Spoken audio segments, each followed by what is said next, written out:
Sir, असं मला वाटतं का इतकी वर्ष तुम्ही आता या विषयाच्या अभ्यासाचा स्वातंत्र्याचा तुम्ही आपल्या कारकिर्दीचा अभ्यास केलेला आहे, पण हा लढा हा देश पातळीवर दुर्लक्षला गेलाय असं तुम्हाला वाटतं का?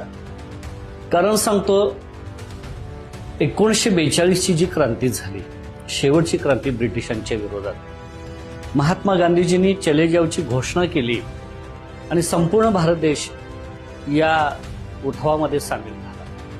आणि या उठावामध्ये सामील होत असताना त्याचं लोण सुद्धा संपूर्ण देशामध्ये पसरलं.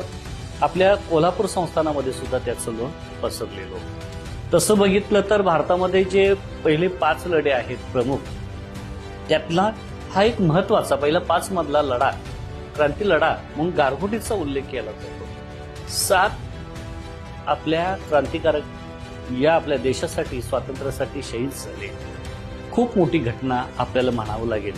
पण ज्या अर्थी असा खूप मोठा लढा इथं झालेला आहे, तो लढा पाहिजे तसा समाजापर्यंत पोहोचलेला नाहीये.